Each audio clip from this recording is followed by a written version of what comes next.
Thank you, Nicola. So I am going to be presenting on behalf of William Price, who is the Housing Infrastructure Bonds Program Manager at Minnesota Housing. On today's session, we will provide a general overview of Housing Infrastructure Bonding Program. We use the acronym HIB. Next slide, please. So here is the agenda for this overview. I will share high-level information that you need to know about the HIB program, and then I will share some more details on the types of projects HIB can finance and resources available on our website. So what are housing infrastructure bonds? Based upon the premise that housing is as much as a part of Minnesota's critical infrastructure as roads and bridges, Minnesota Housing has created a proposal to leverage state bonding authority to create more affordable housing. Working with the Minnesota Legislature beginning in 2012, the agency first provided language for a standing authorization for the issuance of housing infrastructure bonds to address multiple critical housing needs across the state. HRBs are special, limited obligation taxes and bonds that are issued by Minnesota Housing. HIBs are unique because the debt service, the principal and the interest on the bonds are fully paid by state appropriations, thus not passing the cost along to the project and allowing for greater affordability for the projects as well. They are an innovative resource to provide housing to very low-income households and allows Minnesota Housing to stretch our funding sources such as tax credits and federal resources like home and NHTF. Next slide, please. Since the initial authorization of HIBs in 2012, just under $500 million have been invested in affordable rental housing.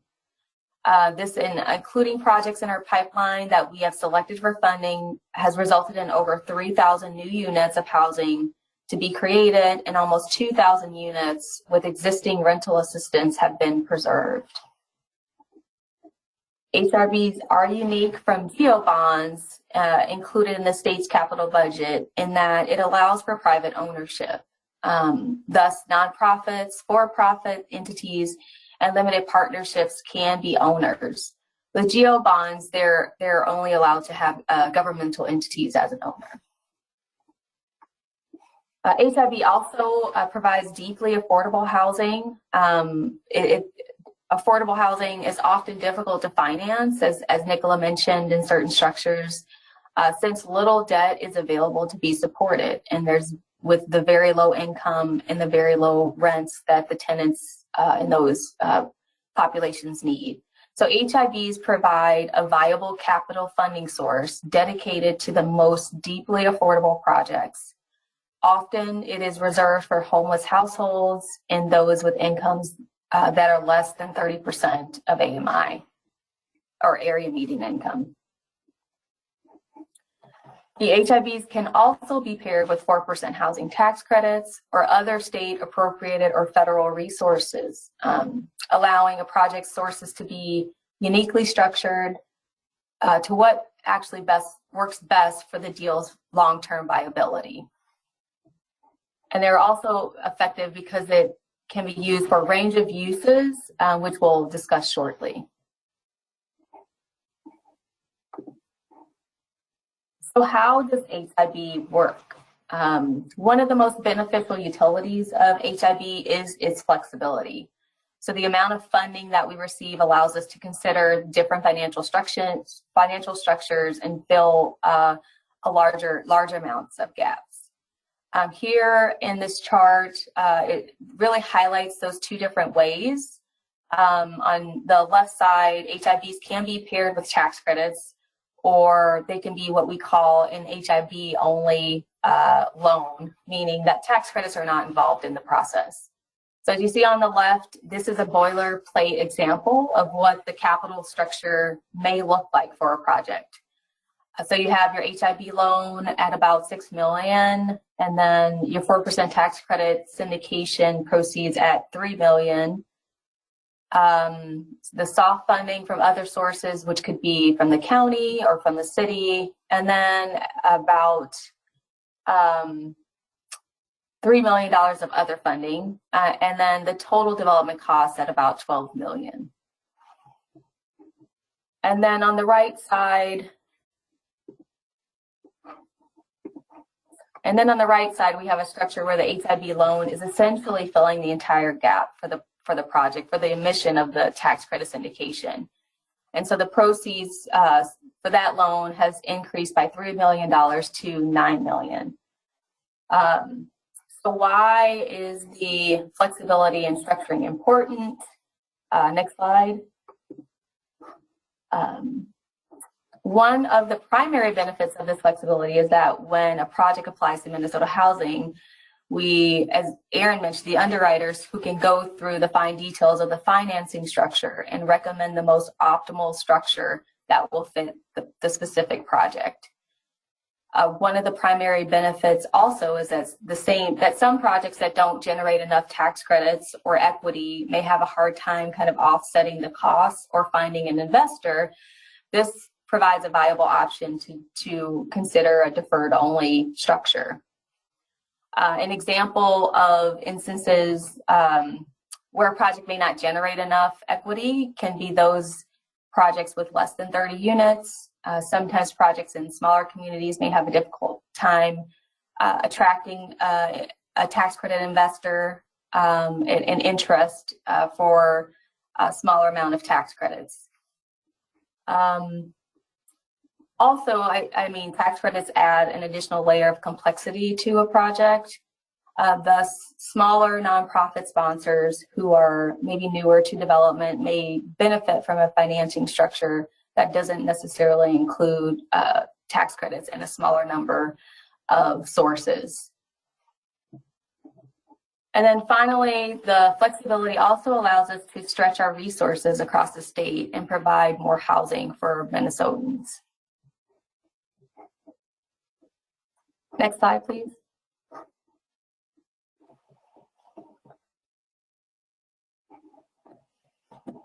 So HIBs are required to meet certain federal and state bond rules, including what the source can actually pay for. The largest costs for the projects, such as construction costs, developer fee, and also acquisition fees, are usually included as eligible costs and can be paid for with HIBs. There are some circumstances where a developer fee and acquisition fee may not be eligible, but once you reach that point of actually putting a development budget together, you can definitely reach out to our staff for technical assistance, and one of the underwriters can certainly give you more guidance when you're digging into the details. As far as ineligible costs, those include reserves that are typically included in the project, some of the financing costs, and also the cost of supportive services, which could be front desk or case management.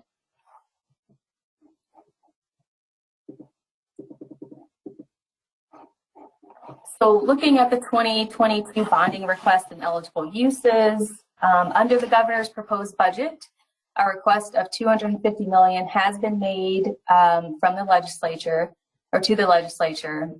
This is the largest request made since the program's inception. The current multifamily eligible uses for HIB are permanent supportive housing for people experiencing homelessness. This includes people with behavioral health needs, and then independent living for seniors 55 and older, and preservation of projects with existing rental assistance. This year, a new proposed eligible use is for new construction projects to be affordable to households at or below 50% AMI. Next slide.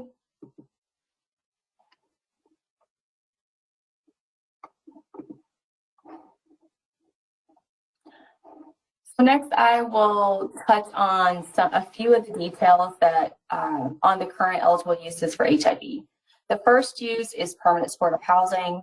So HIBs are Minnesota Housing's primary tool for providing supportive housing for households who are experiencing homelessness, including youth, veterans, those experiencing long-term homelessness, and for persons with disabilities who struggle with mental illness. Next slide.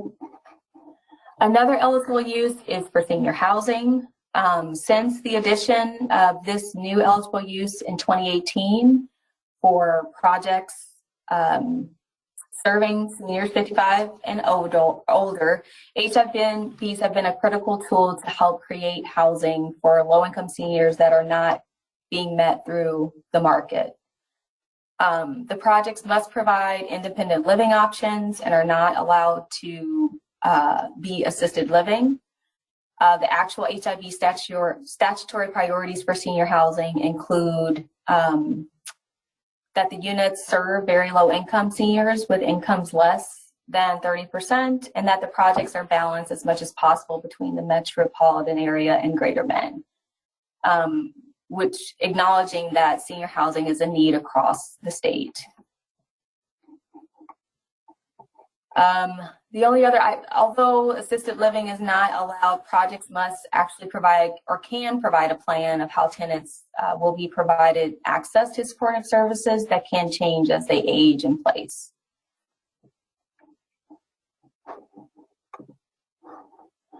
And then the final use is for preservation. This housing infrastructure bonds can be used to address the existing affordable housing stock with rental assistance and critical capital needs. So it's been, this definitely has been a critical or an important tool to kind of complement our other resources that we have to preserve affordable projects. It helps to prevent unit loss and then avert some of the displacements of existing households. So I think since 2012, over 1,900 units have been preserved and rehabbed. And then finally, we'll look at our the application process for housing infrastructure bonds and then some of the resources on our website. So if you plan to apply for HIBs, be sure to contact Minnesota Housing's underwriting team for technical assistance. Utilize our technical assistance form. They are obviously awarded through the consolidated annual consolidated RFP. And then after selections, bonds are typically issued once a year in the following fall. Next slide, please. Here is some information where you can find on our website for more information about HIBs. I'll now turn it over to our supportive housing team lead, Vicki Farden, who will give you an introduction to supportive housing.